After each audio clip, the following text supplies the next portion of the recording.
to the Zoom session, and we're going to get started in a few minutes. Just wanted to let everyone know that we are recording this session. And so if you are uncomfortable being on video, you can feel free to turn your camera off. There will be time for questions. You can verbally submit your questions, or if you want, you can submit your questions via the chat function. But we do ask that you remain muted throughout the presentation, just because it can get a little loud.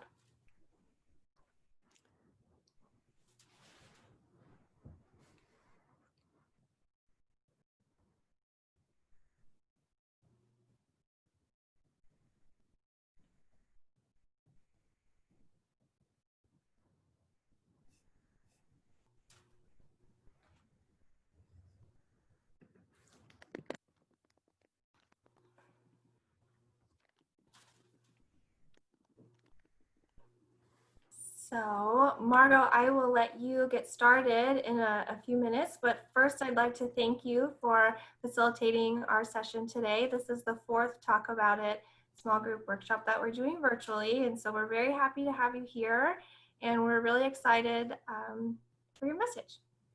Great, thank you so much, and thanks to Beach Cities Health District. Thank you, Tessa, who is the parent engagement coordinator there. And I think I'm going to wait 1 or 2 more minutes just to make sure everybody can get in, because we kind of have people in the waiting room, and then we're going to get started.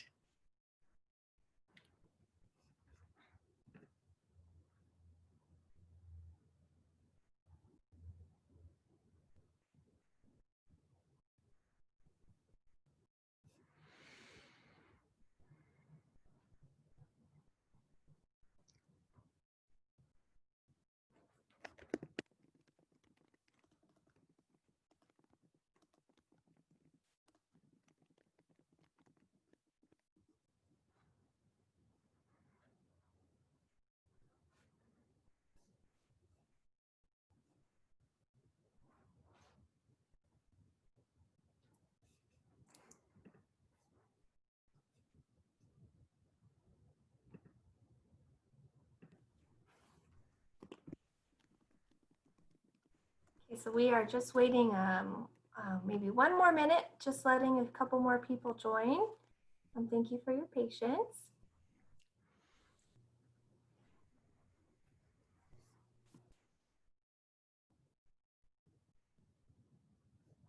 Okay, so great. Thank you so much for coming and welcome. My name is Margot Parker, and I'm a longtime parent educator. I guess that's a longtime parent. I have 4 kids of my own, as well as a school counselor, administrator, and I really love doing parent engagement workshops. So I'm very excited. I am going to share my screen and start with all kinds of fun things that we're going to do. I don't know how many of you are on your phone, but if you're not on your phone, I'm also going to have you do a Kahoot, which I will explain a little bit later on. So today's talk is about managing conflict and creating balance at home. And my first thought was maybe we could just all close ourselves up in the bathroom and lock the door. But then I thought that probably wasn't sustainable given how long this has been going on. So as you can see, the parents, we are not the only ones who are struggling. You see from this picture here on the right that Sam has to write a letter to his teacher about his week and tell her one thing he learned so far. And he said, I learned that 2 hours of homeschool is way worse than 8 hours of regular school. And of course, there's a lot of reasons for that. You know, regular school has a lot more social interactions with the teacher, engagement, and you're moving. You're going from class to the playground, to the lunch, to the music room. So you really get a lot more interaction and stimulation than just being at the kitchen table, as exciting and stimulating as we parents are. So I thought this was just kind of a great quote to start with from the New York Times, who's a dad and a columnist, wrote, "There is so much ambient love in my household under lockdown, but I'm sorry to say that at any particular moment, there's likely to be a state of war, and the alliances shift more capriciously than seventh grade girl friendships.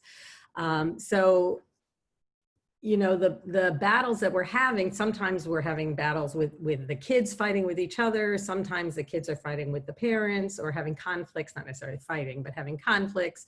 And sometimes we parents are having conflicts with each other around things. And that's natural. There's a lot of things to have conflicts over, things like screen time, things like whose turn is it to be using the computer for work, how much we're eating, how much we're not eating, who's doing the dishes, all those things when we're all living in a confined space for so much time. So what we're going to look at today is how can we manage conflict and stay sane? So I thought balance was a little bit of an overreach, but I think if we could just stay sane, it'll be a victory. So we want to look at a few things. What are the messages we're giving our children? So what do we say? And then perhaps even more importantly, how are we saying it? How are we fine tuning that message? And when are we saying it? The timing of when we say our messages. And then we're going to answer some questions. We're going to have the chat box open. So if you have questions that you would like me to address specifically, I did get some in advance. Oh, I found them. So I'll be addressing some that we got in advance as well. Okay, so now we're going to do something called Kahoot. So I'm going to ask you to get out your phone. If hopefully you're not on your phone. I think you can play it if you're on. Woo, woo, woo. Shouldn't be touching that. So what we're going to do is we're going to have you go to Kahoot.it, Kahoot.it on your phone. And you are going to go, when you get to Kahoot.it, you can put in your real name, or if you're like a typical child, you can make up a goofy name. And you're going to put in this PIN, 6407732. So go ahead and go on your telephone, type in Kahoot.it. Oh, yay, it's working. AJ is here. Hi, AJ. Shauna, welcome, Shauna. New mom. You can unmute and say hello. Anybody can actually unmute and say hello. I'm glad you wrote Sassy Sass, because if you were a middle school child, you would have reversed your A and your S on that one. Hello, Sassy. Hello, Anna. Waiting for a few more people to log on. This is just a survey. Really, it's like we're just looking at how we're all feeling and seeing how each other is feeling. So it won't show your names. It'll just show a bar graph of what we're thinking. It's kind of a poll. So we have Bella. Anybody else want to get on? You're going to go to Kahoot.it on your phone, and you're going to type in this PIN, 6407732. Hello, Breezy. I don't know, did Anna leave? Is that what that line means? Okay, so I think we're going to get started. Anyone else want to log on real quickly? COVID-19 go away. Thank you very much. I love that one. I'll give you 30 more seconds, Kahoot.it, and then you're going to type in 6407732. Okay, we have our players. We're going to get started.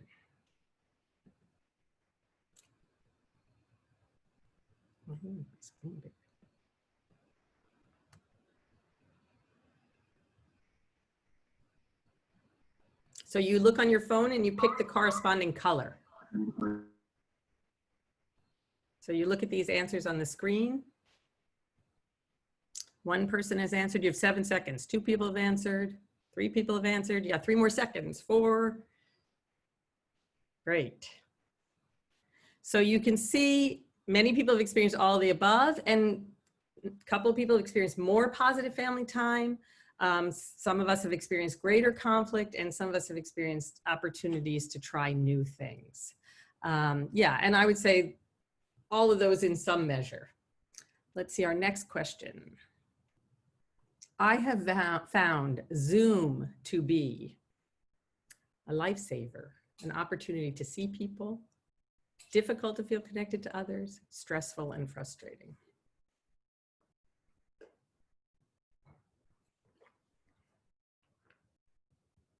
Oh, you're done. So you can see most of us find it a lifesaver. Some people feel that it's stressful and frustrating, or So for the most part, you know, Zoom is kind of, here we are. We're all able to participate in this. And I've heard many stories of events where we wouldn't have had grandparents present, or a small thing that we wouldn't have ordinarily done with others. And all of a sudden we get everybody to participate. So, you know, I guess we have to be grateful for that one. Next question, virtual learning has given me insight into my child's classes, should be abandoned, is incredibly burdensome, is an amazing opportunity.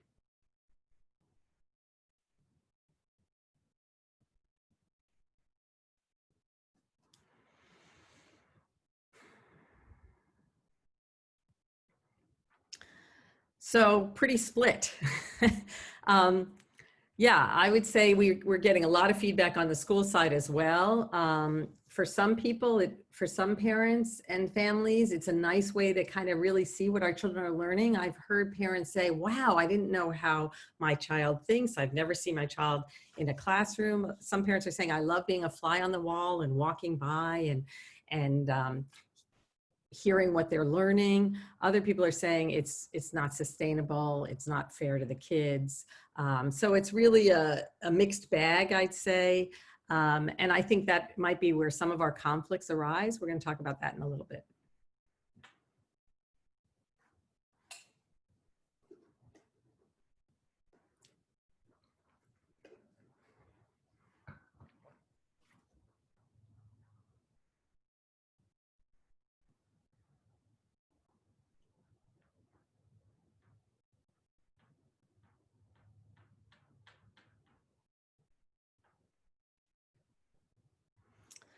Oh, so nobody's arguing about the kitchen. Interesting. So we have some a little bit of screen time, a lot of schoolwork, and a lot of just because. Yeah, because we're all in the same place at the same time. And so the schoolwork, we're going to talk about that and how we can reduce some of those conflicts. That seems like that's a sore subject. And screen time may or may not play into that schoolwork question. Question 5. I have a hard time with the loss my child is experiencing. I'm not sure if I should.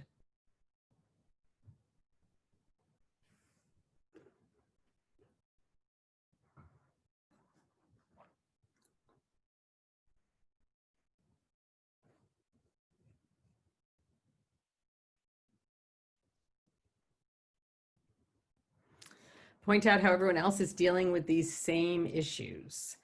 Come up with fun alternatives, have my child keep talking about it. So we're kind of split on that. I see there's certainly an argument for distract, come up with fun alternatives, and to, you know, certainly misery loves company.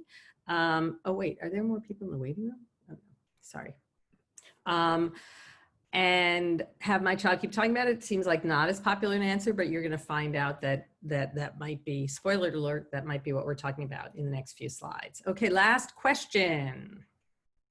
If I've learned one thing during the quarantine, it is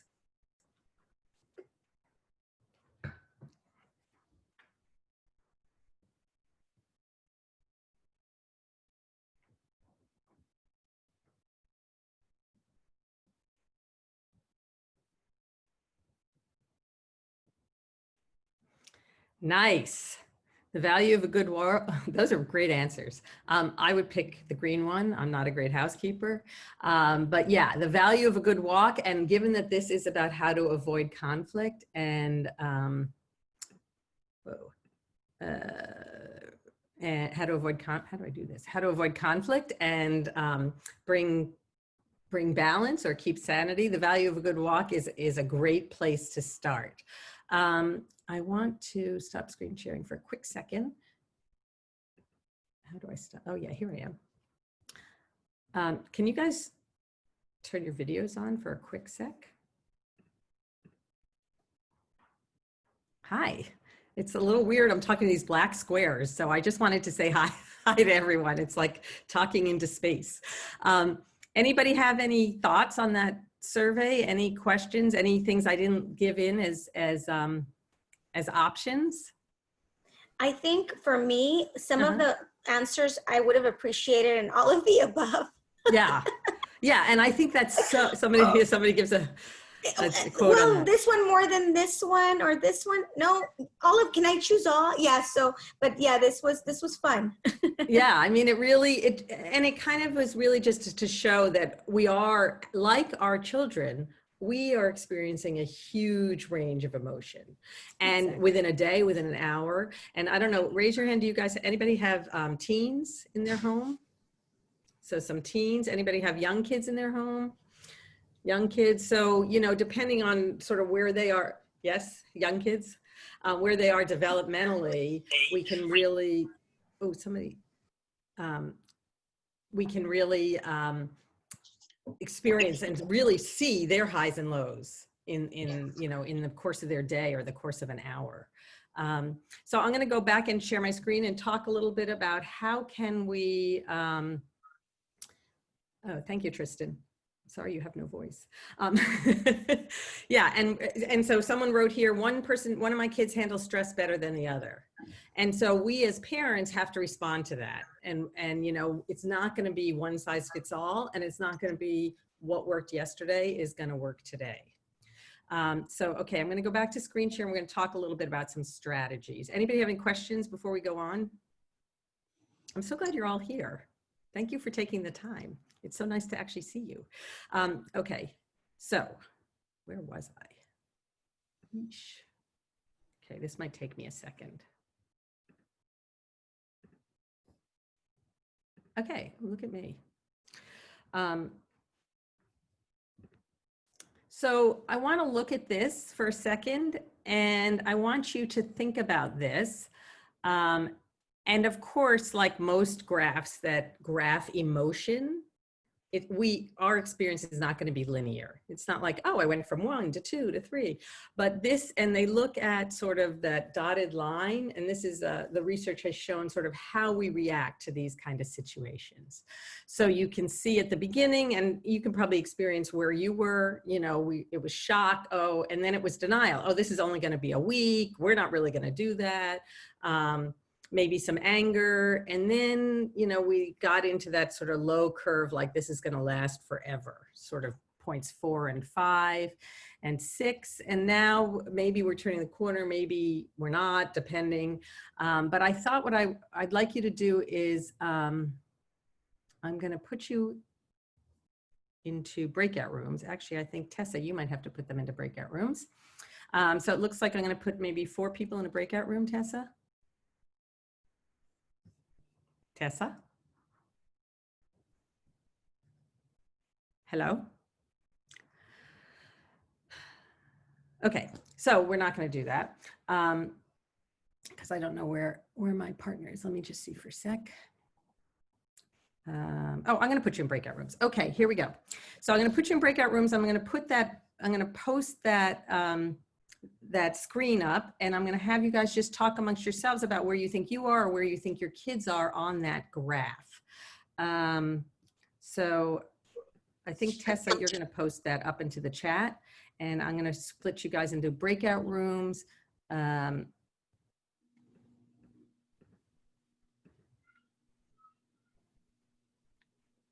Okay.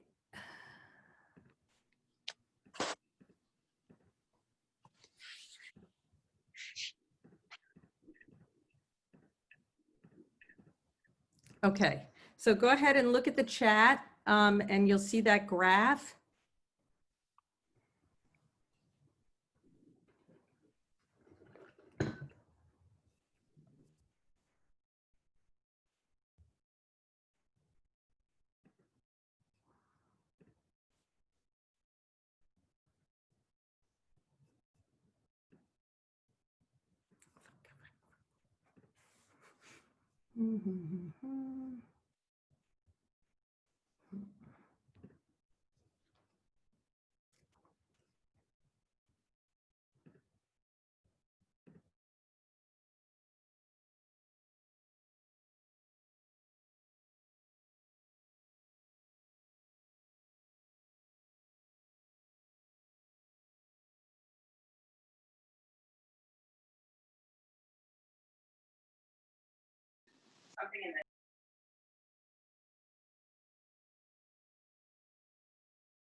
Hi.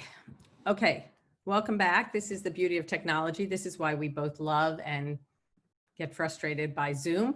I'm going to have you actually show yourselves again and just talk a little bit. I'm going to share that screen again, and we're just going to talk, those who care to, just about where you see either yourselves or your kids on this graph. Sorry about the technical difficulties.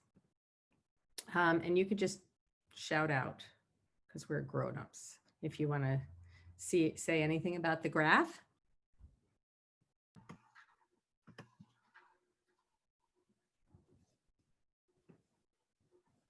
Margot, can you hear me? Yes. Hi.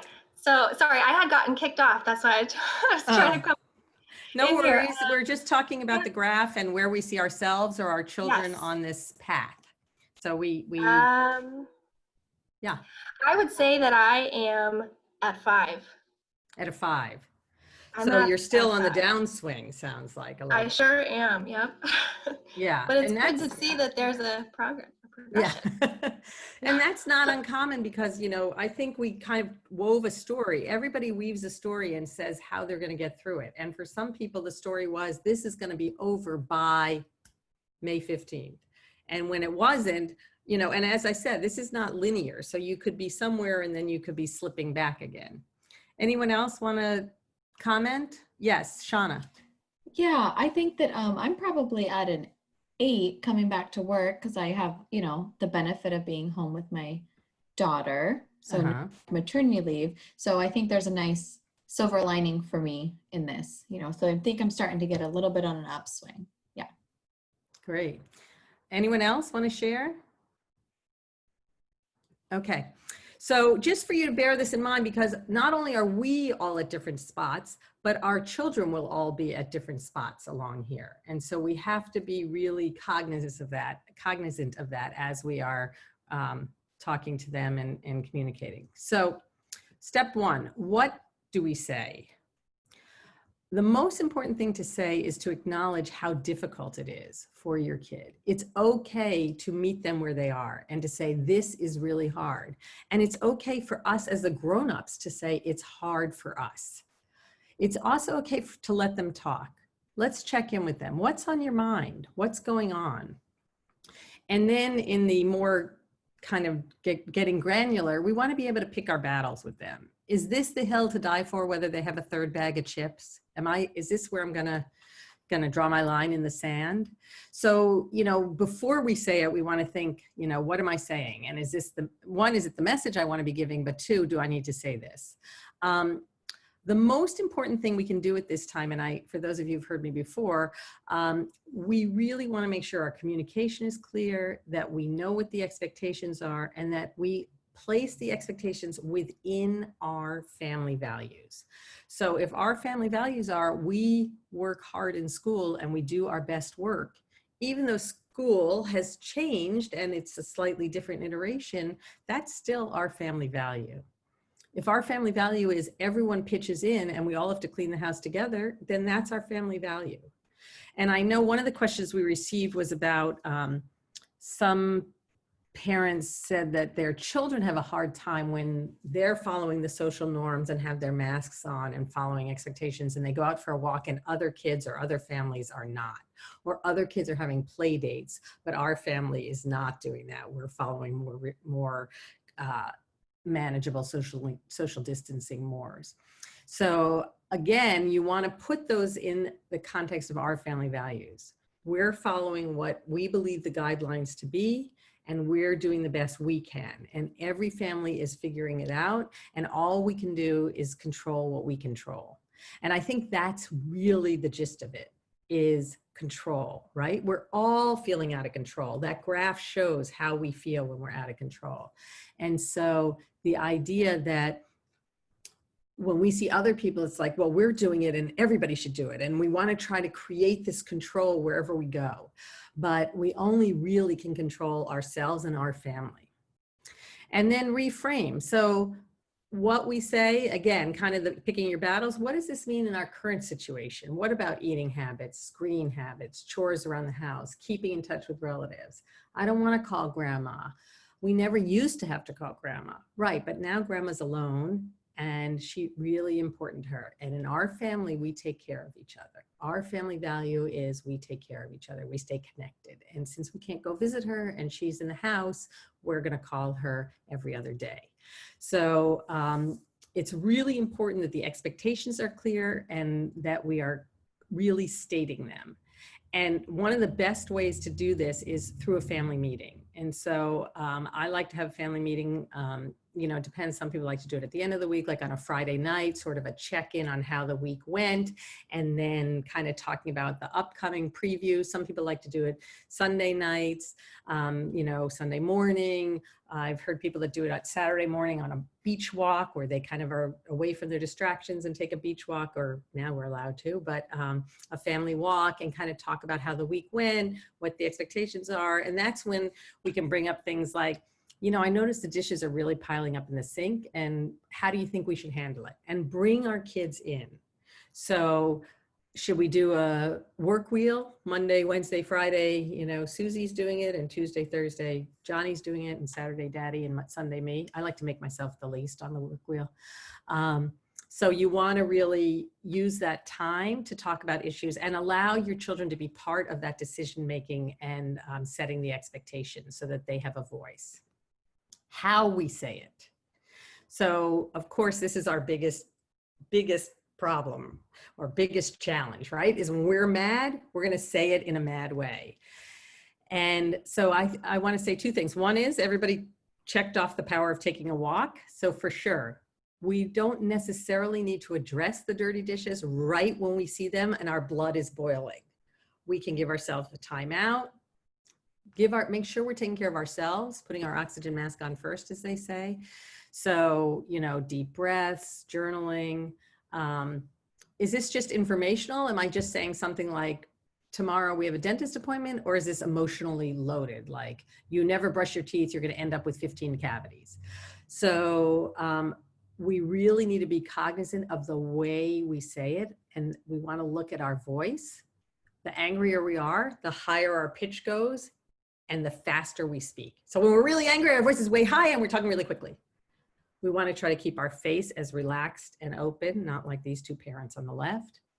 And when we inevitably do lose our temper, it's okay to circle back and say, you know, I kind of lost it back over there, and I'm really sorry.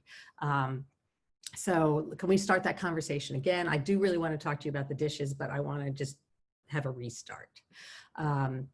So I think that it's really important to, talk about that.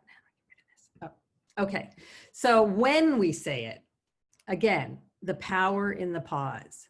Do I need to address this right now? Do I need to talk about the dirty laundry on their floor right as soon as I see it and I'm just like loaded for bear? Or can I just like take a pause? So part of that is taking our own temperature. How am I feeling right now? How is it going?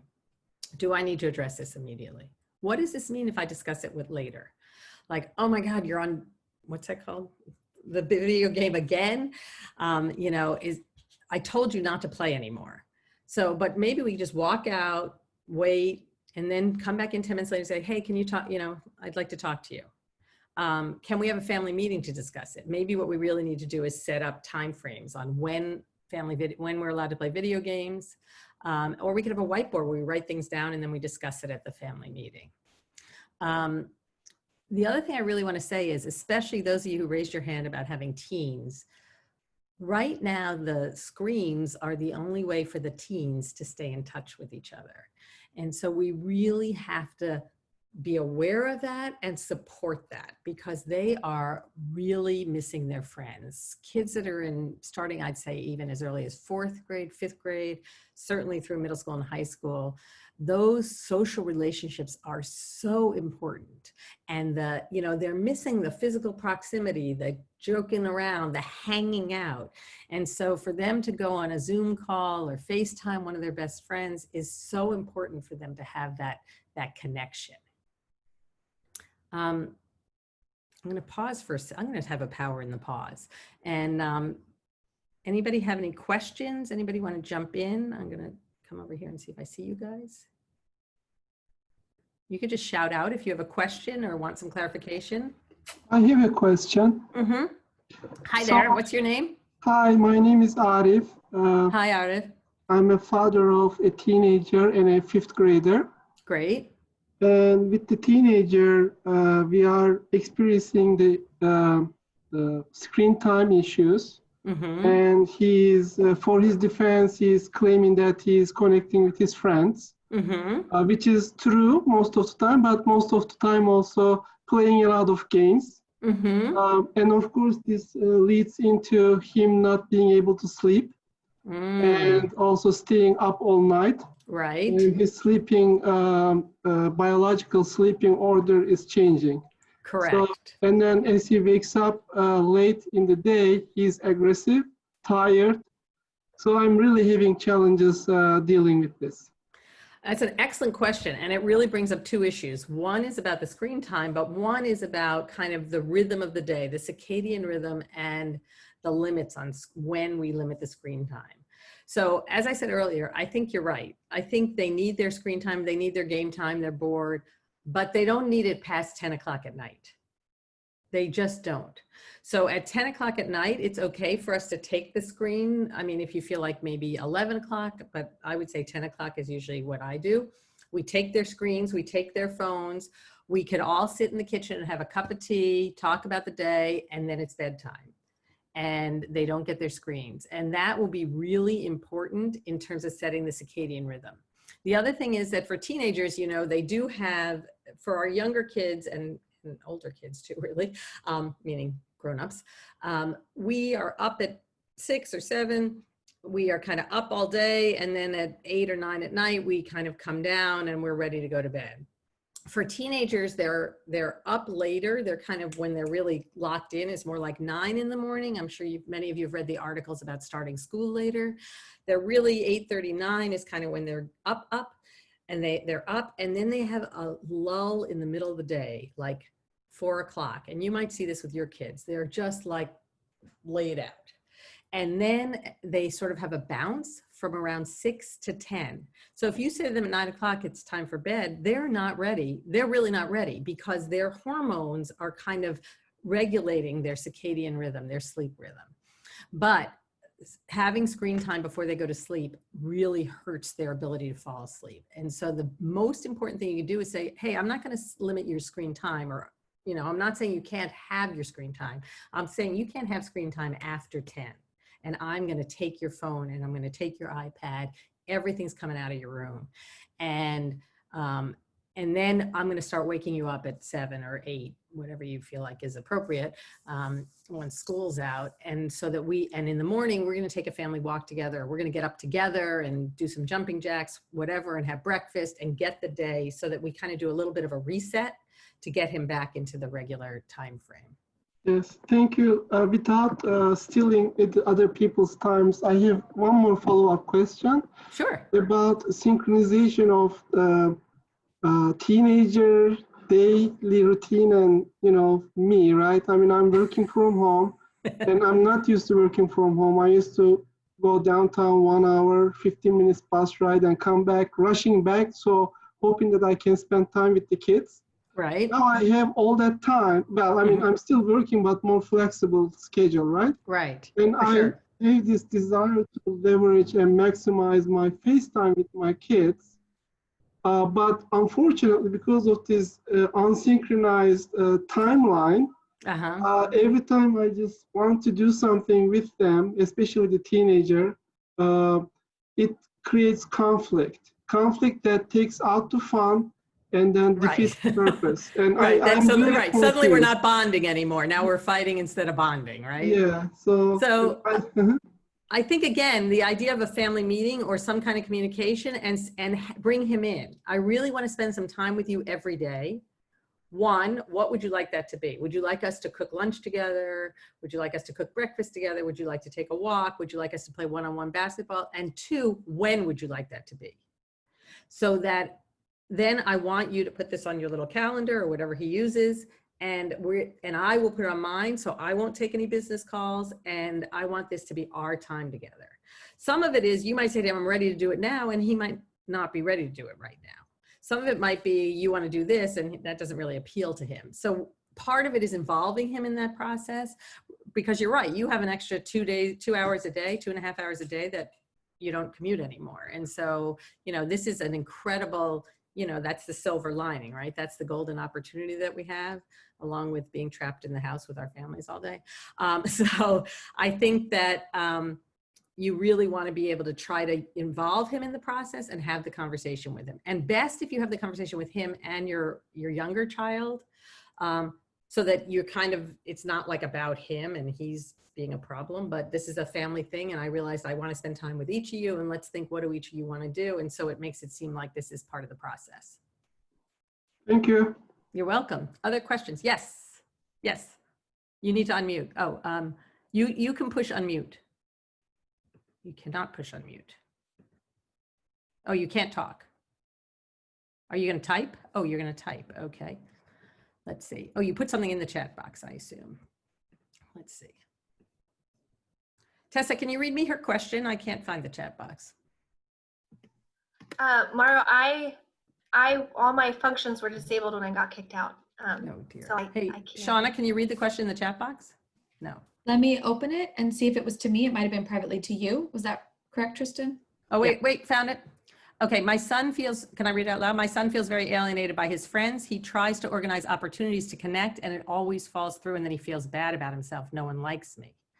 I don't know what more to say. He feels trapped and is not good with the homeschooling. He has challenges with organizing, planning. Wow, that's a lot. Yeah, and that's overwhelming, right? There's two pieces to that, right? The one is the social piece, and for kids for whom social connections come a little more difficult, it is hard that they don't have that dailiness, that they don't see kids. For some of those kids, that's enough socialization, seeing you at lunch, being on the playground with you. And for other kids, I think when you're home and you can't get that sort of just dailiness, they don't quite know how to make the connection and how to reach out. And they get overwhelmed, or they get rejected, or right? So that's kind of what you're saying, Tristan, is that he's getting either rejected or, so the falling through. So I don't know, how old is your son? 12. So, you could maybe enlist the other parent to kind of make sure that it happens. I mean, on the down low, he's right at the edge of doing that, but that's certainly something you could at least try. Like, I think, my son set up a video game date with your son, at 3 o'clock. Could you just remind him? And I'm sure for the other kids, time is like so fluid right now. It's really hard to remember and be on a schedule when there's no real bells anymore.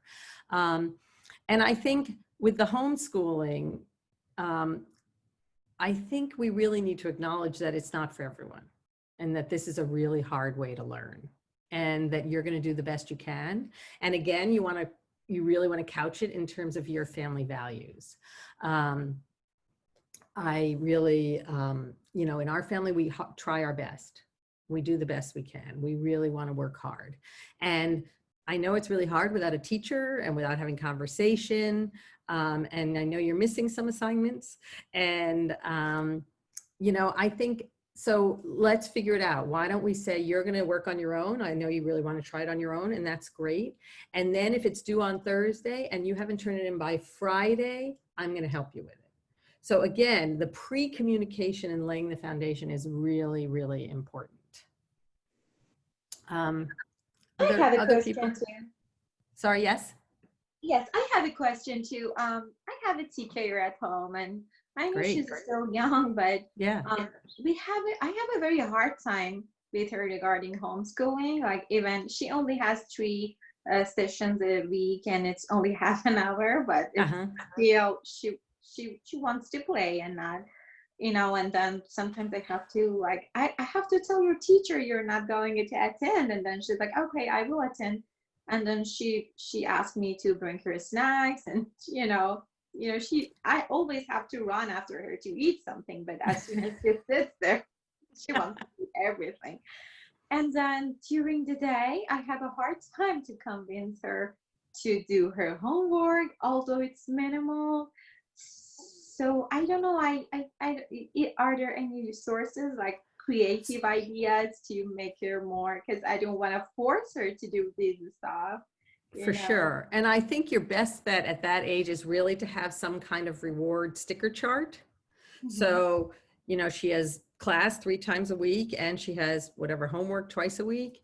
But within class, I think, you know, 30 minutes, or I don't know how long the sessions are, for a 4-year-old or a 5-year-old is a long time to be staring at a computer screen and to be engaged.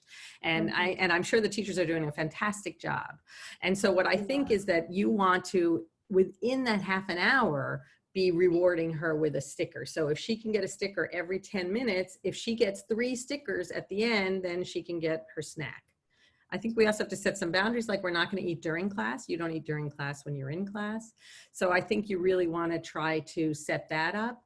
And also then the sticker chart, and she can, you know, the first week, if she gets, you know, let's say she would be able to get 3, 6, 9 stickers for her class and then 2 stickers for homework. That's 11 stickers. If she gets 9 out of the 11 stickers, she can get a prize, whatever that is. Special time with mommy, hot chocolate before we go to bed. We're going to paint our nails, whatever that is. So I think that you want to, again, be upfront and set up the expectations before the week, and then remind her of the expectations and have a physical sticker chart where she sees, oh, I just got one, and it'll keep her engaged. Okay, thank you very much. You're welcome. Okay, so I'm going to just go back to our, no other questions, yeah? So I like this quote. I can't figure out how to see it anymore though, because now I have something else. But working, parenting, and teaching are 3 different jobs that really cannot be done at the same time. It's not hard because you're doing it wrong. It's hard because it's too much. So I want to kind of leave you with that thought that we have to do the best we can, that, you know, and we have to keep saying we are trying to do 3 jobs. And I think we have, you know, especially those of us who are working, and even parenting and teaching at the same time are 2 different jobs. That's why we have teachers. So I think that that's, I want you to really think about that and give yourself permission to say, okay, I can't do it all. And so in your case, you know, maybe today you know what, if you do really well Monday and Wednesday, on Friday, we're going to do something else instead of go to class. You know, I think, again, these are desperate times. They call for desperate measures. In real life, you would go to school every day.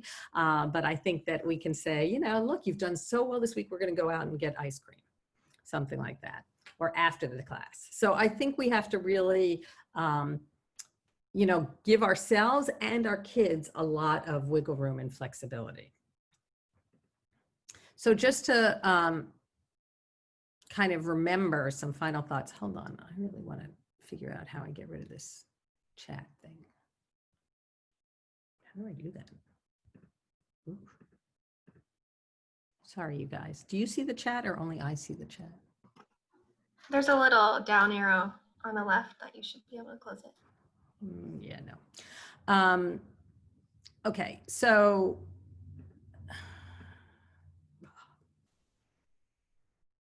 okay, so final thoughts. Number 1, we want to provide structure. We don't want to be so rigid, but we do want to have structure so that we have routines. And routines help because, again, remember, we are all feeling out of control and we're all feeling uncertain. And so consistency is our ally. So we could still, you know, there'll be a lot of ups and downs, but at 6 o'clock, we're going to have dinner every night. And that will help us. At 8 o'clock in the morning, we're going to have breakfast. And maybe in the middle of the day, it gets a little messy and somebody's in a meeting and we didn't get to lunch. But we know at 6 o'clock, we're all going to sit down at a family dinner. We know on Friday nights or on Sunday mornings, we're going to have a family meeting. And we know that we've written everything on this piece of paper that I've taped to the fridge, and everybody has written what they want to talk about so that we can kind of download and reset for the next week. So very important to provide structure and to communicate. So again, those family meetings, preview what's coming up. Oh, it looks like next week you have finals. How do you want to study? How involved do you want me in your studying? Clear expectations. I expect you to work hard. I expect you to do as well as you can.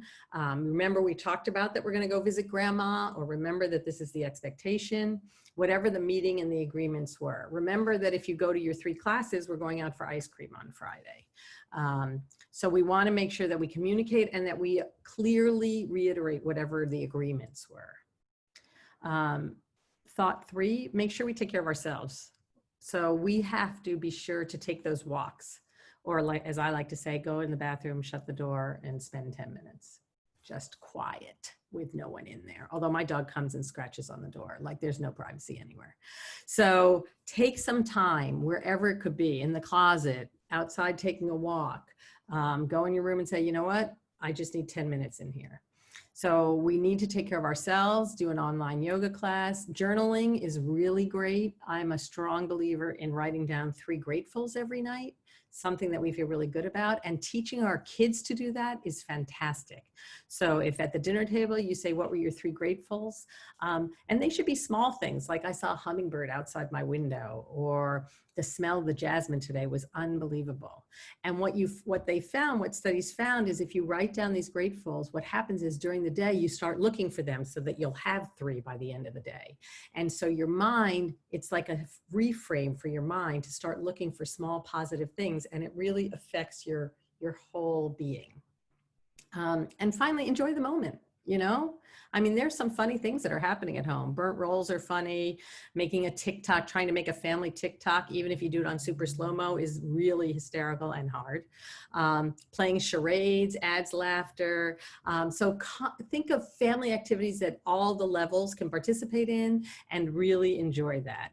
And little surprises increase joy. So at the breakfast table, if you put a little note under someone's cereal bowl, when they go to clear their cereal bowl, there's a little funny note or a little coupon for an extra brownie, or for playing a card game tonight after dinner. So surprises, and especially anonymous surprises, really add fun to the day. So I see we're at about 45 minutes, which I think is sort of a tolerance level on Zoom, but I want to open it up for any questions. I'm going to stop screen sharing and see your faces again and see if anybody has any questions.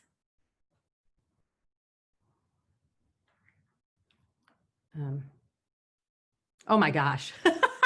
There was a woman who appeared in her kid's Zoom class naked as she just got out of the shower. Well, that's funny. Probably not the kind of funny you want to plan, but that's definitely funny. Any other comments, questions, suggestions, ideas? Yes, Shauna. I am a big fan of Brene Brown, and so I was listening to her podcasts, and I thought there was something that was just really helpful that she suggested to do during this time. So my husband and I started implementing it. It's checking in with your spouse at the end of the day as to, or whoever, what your percentage is, like 1 out of 100. And so if I say I'm at like 60% and my husband says he's at 30, there's a 10% gap. We're not at 100. So what's our like plan to fill the gap, you know, so that we can kind of talk through, see where the other person's at. So if he's at a low percentage, maybe I got to take on more of the parenting stuff tonight, or whatever it is. So that's something that we've been doing. It sounds a little funny. It's a little weird at first, but if you really force yourself to like put yourself on a scale and rate it, it's been helpful. And it forces me to be honest with myself as well. And honest with him. And with your spouse. I mean, it really, you know, the more we can communicate. And one of the nice things about that is you're communicating when you're calm, when you're sitting and having dinner or a glass of wine, and you're not communicating when you're up to here and saying, how come you never help me? So the idea is that we set up these routines, same with our kids. That's what the family meeting or the family dinner is about, where you can have these conversations when you're not really already losing it. And you're having it in a calm way. And then you can look back and say, oh, right, that was really hard. Other comments, questions? Well, thank you so much for coming. Thank you for participating. I hope this was helpful. I hope you were able to take, I always feel like if you go and you get one nugget, it was worth your time. So thank you so much. I hope it was worth your time and you got something of value. I believe that Tessa will be emailing out the PowerPoint, so you'll be able to see that just for little reminders. And I want to just thank you for your participation. It was really great. Thank you. Thank you. Yes, Thank you. I also Yeah. wanted to add that we will be posting this recording, so it will live on the bchd.org/talk page where you registered for this session. And then we also have 2 more of these scheduled for next Thursday, and the following next Thursday we have a session with Clear Recovery Center talking about vaping and substance use, stress and anxiety. Also, they're at 1 o'clock, just like this one, and the registration is on the same website, bchd.org/talk. But I also want to say thank you again to Margot. I think this was great. I got a lot of really helpful information, and I'm sure other participants did as well. So thank you again for your time, and thank you for everybody that joined us today. Thank Great. you. Hope to Thank see you next week. you. Thanks so much. Thank you. Thank Have a you. safe Bye. everyone. Bye-bye. Bye. Bye.